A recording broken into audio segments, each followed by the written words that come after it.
Good morning everyone. So, ang aking ipapresent ngayon ay ang gasoline direct injection system.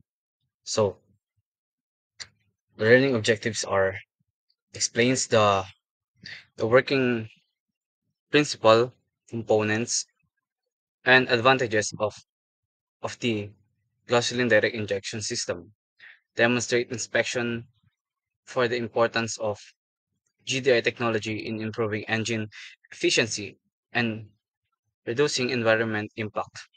Identify the the label of the main parts of a GDI system and illustrate uh, its fuel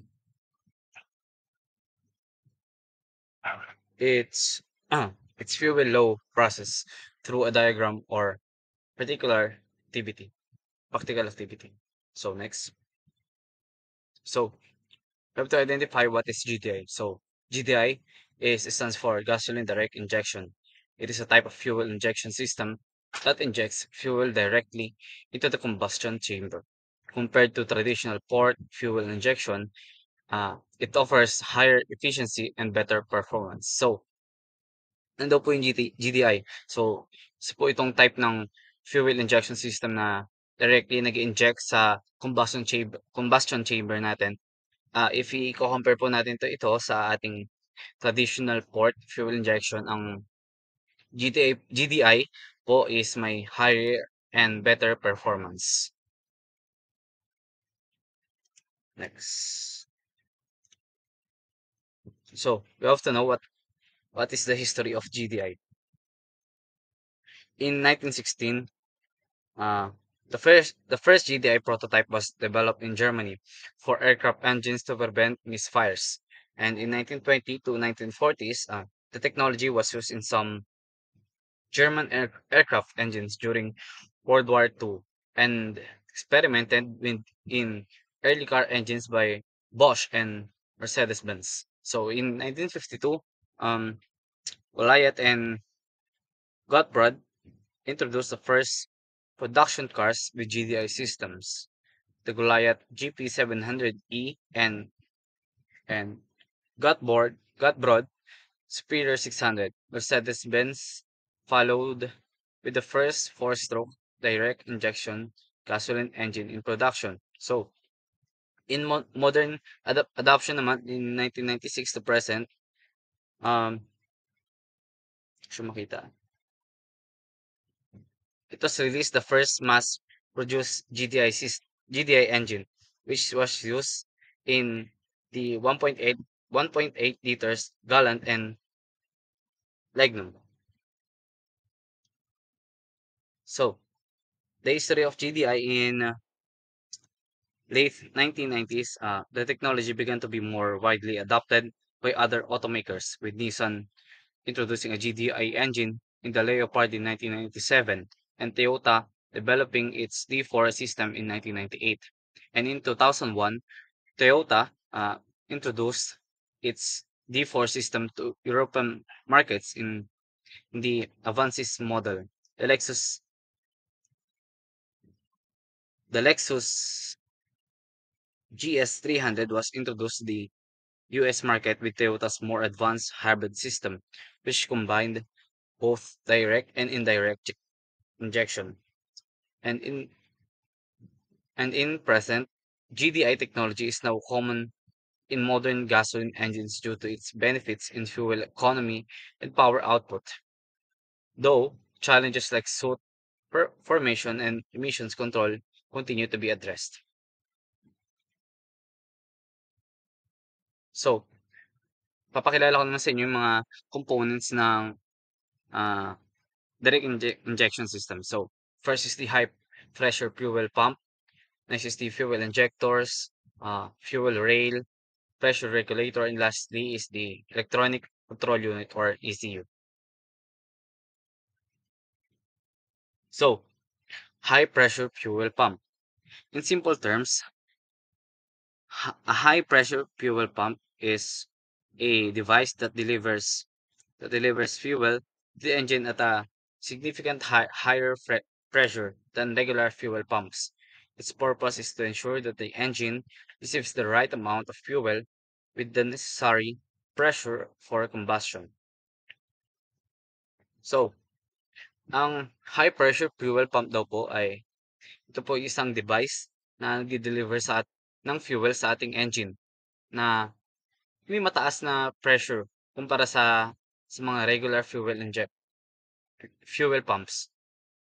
Next is the fuel injectors. A fuel injectors is a device for atomizing and injecting fuel into an internal combustion engine.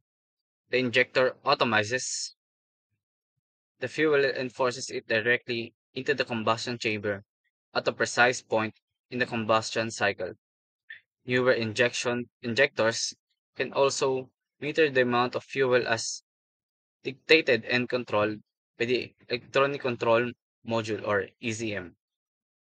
Gasoline fuel injectors now act as an alternative to a carburetor, in which an air fuel mixture is drawn in by the vacuum created by the downward stroke of the piston. So, ang fuel injector daw po ay isang device na ginagamit para automatic ang mga pag-inject ng fuel sa ating mga engine or sa ating combustion chamber. Yan. So, fuel rail. Fuel rail, one of the critical components of the fuel injector, is responsible for stably supplying fuel such as eh, such as gasoline to the injector. Used in advanced direct injection gasoline engines, a fuel rail helps achieve high levels of fuel efficiency and environmental performance to respond to the environment which is experiencing enhanced regulation of exhaust gas and increasing demand for higher fuel efficiency and high performance. We are developing technology for achieving higher fuel pressures. So, ang fuel rail naman daw po ay connected siya sa ating fuel injector.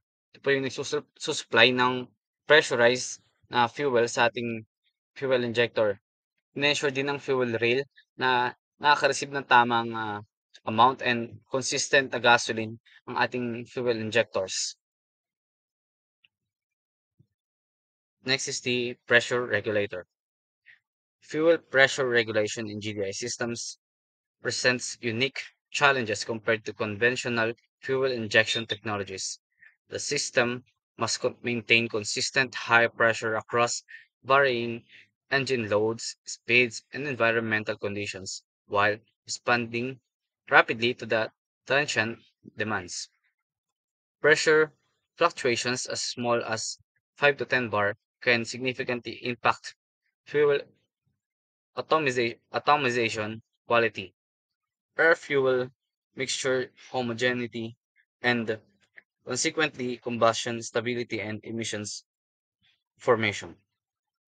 So, ang pressure regulator naman ay mahalaga dahil ito ang nagme-maintain ng consistent na pag-deliver ng high pressure fuel sa ating fuel injectors. Next is the ECU or the Electronic Control Unit. An electric control unit or ECU is a small device in a vehicle's body that is responsible for controlling specific functions. So this vehicle may contain 100 ECUs or more, controlling functions that range from the essential, such as engine and power steering control, to comfort, such as power windows, seats and HVAC, to security and access, such as door locks and keyless entry. ECUs also control passive safety features such as airbags and even basic active safety features such as automatic emergency braking. Okay. So, ang ECU ay tinatawag na brain, no? Dahil ito po ang nagkokontrol sa fuel injectors, fuel pump, and other parts po ng ating sasakyan. Next is the uh, types of injection. The first type of injection is the homogeneous mode. Fuel is injected during intake stroke. This mode of operation is similar to port injection in that air and fuel are mixed homogeneously to achieve a stoichiometric ratio, albeit with some important differences. So, homogeneous po is fuel, yung fuel po ay ini-inject during the intake stroke. This creates a uniform or homogeneous air-fuel mixture similar to traditional port injection. So, ang stratified charge charge operation naman is fuel is injected during the compression stroke. In many ways, this operating mode goes against the grain of common thinking, other than focus on getting a thoroughly mixed uniform air fuel mixture. The idea here is to ano yun, mabasa. It's just a fraction of the intake air to interact with the fuel around the spark plug. So, ang stratified charge operation naman daw fuel is injected during the compression stroke. The idea is to create a small fuel-rich charge around the spark plug rather than mixing all the air and fuel. That's all for today. Thank you for listening.